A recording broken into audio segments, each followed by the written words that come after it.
have one of those picky knife friends that you try and buy them a gift knife, but you know they're picky, so it's just really difficult? Well, I got news for you. You can just give them the bird, or a bird.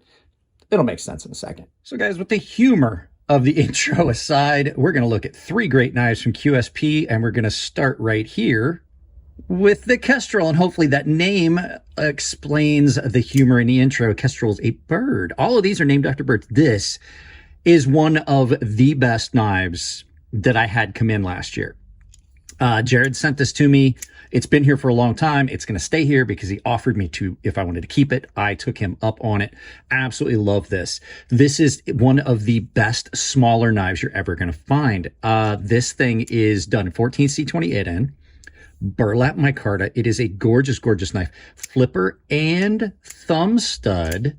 That is, the thumb studs on it are great for reverse flick. Clip point blade, like I said, 14C28N, still has the factory edge on it. All I've had to do is strop this up. It probably is needing a sharpening before too long, but just a great, great knife. Liner lock with a great pocket clip. This is one of my favorite pocket clips they've done. You've got these speed holes, which gives it a very nice look. Typically, I'm not a fan of a lanyard hole, but having multiple holes allowed you to have a lanyard hole, but kind of mask it with a pattern that carries over into the pocket clip.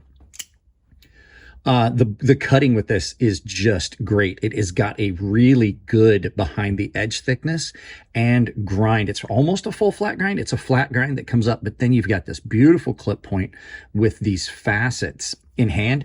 Absolutely brilliant, even for a smaller knife.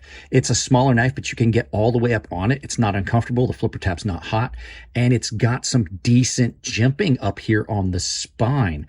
So when you're cutting, it feels really good and secure in hand. And it's another one of those flipper tabs. I've noticed a few companies are doing this that does not have an issue. You don't really have an issue getting all the way up on it.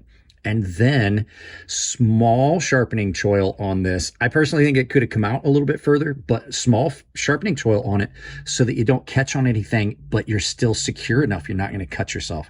Just an all around great knife. The handles on it, super, super comfortable.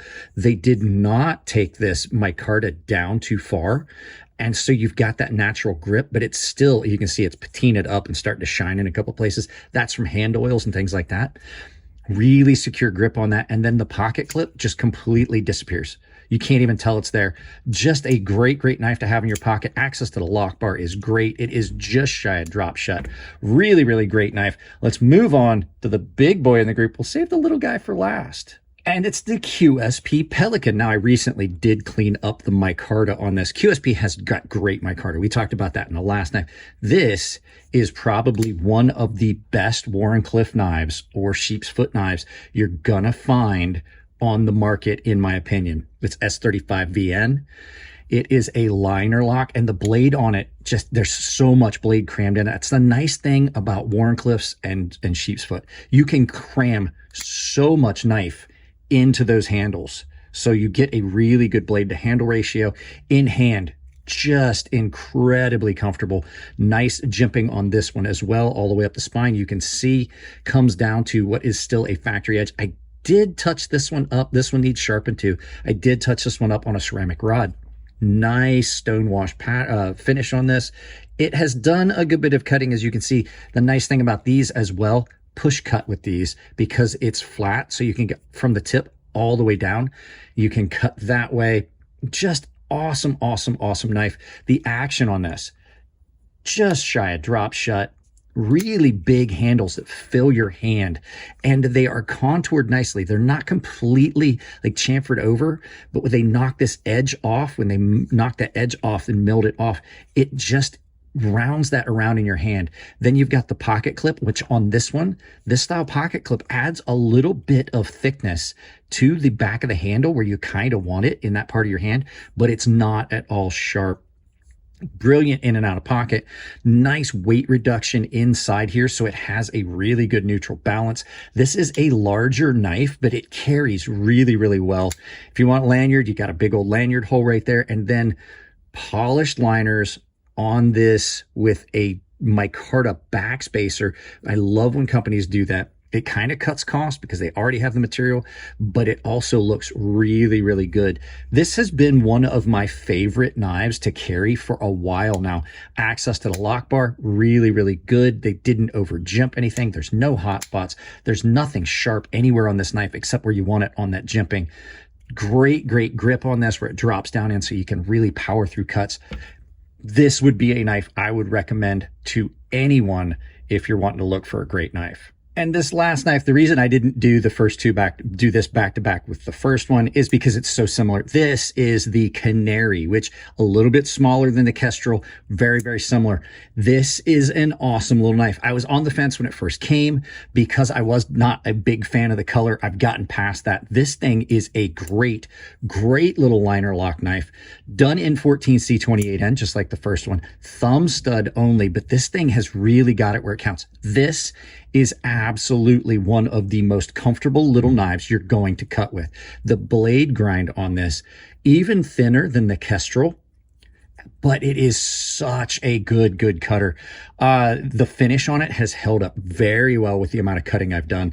That's one of the things, these stonewashed coatings that some of these companies are using now, I think they hold up better than the just plain one. The thumb stud action on it, just snappy, good access to the lock bar. You can reverse flick on this one. And then the weight reduction on this has just been great because not only did they take material out of the liners, they went all the way through on this side. So you lost all that. So those holes go all the way through.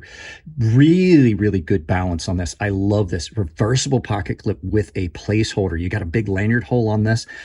I'm not such a fan of lanyard holes, but they work. No jimping on this. If you don't like jimping, you can definitely slide up on it. Great little knife. I love how well this snaps open. Just listen to it. The action on this little guy is just snappy. Not quite drop shut, just a quick shake. And then the pocket clip on this, really deep carry. You can carry this in your watch pocket, your fifth pocket, and it's reversible, like I said, with a cover so it doesn't get dirty. But this will sit way down in your pocket really comfortably. And then G10 scales on this with a good amount of texture on it that gives you really good grip. You can see where I've been cutting with this. And then, like I said, you can choke way up on it like this and get up on it. Just a handful of great knives. QSP has made a bunch of great knives. I just wanted to do a play on words with the fact that they use the names of birds for their knives. So with that being said, are they? Yep, all three of these. Yups. There's not a nope in that. Let's turn this around, do some final thoughts, and send you out about your day. There you go, guys. I absolutely love this Kestrel. This is one of the best small knives that you're going to find, and one of the best QSP knives that's out there. It really is. It's a great knife. Big shout out to Jared for sending along 2 of the 3 knives you saw. And thanks to him for giving me this one. I'll put a link to his channel down below. You guys can follow it. Great dude. Talk to him all the time. So another channel you need to follow, Choir Boys Cutlery. Scab over there has sent a lot of stuff to the channel. We've been going back and forth. We're working with each other on some stuff. We're going to work on a project together soon. So guys, that's it on this one. You know what to do. There's links to my sponsors down below. Check them out. Coffee Brand Coffee, Tempered Trail discounts built into their links. Coffee Brand Coffee has a sale going on right now at the time of filming. I think it's 20% off, and it's 50% off their Roaster's Choice, which I'm a member, and it's really good stuff. I have affiliate links for most of the major vendors down below. You can use that for any of the knife shopping you do. Supports the channel, doesn't cost you anything. I have an Amazon store. Take that link, pin it to your browser, use it for all the Amazon shopping you're going to do. I also have a public Discord down below where you can get in, ask me questions, things like that. I am going to post a couple videos that you're going to have to be in the Discord to get into because there's going to be some knife sale videos. And I have got a membership. Lots of stuff there. I do giveaways. I do exclusive content, premium sharpening tutorial series, and there's a private Discord for those guys. Guys, that's it. I love you all. Keep it clean in the comment section. If it's your birthday, happy birthday, and I'll see you in the next video.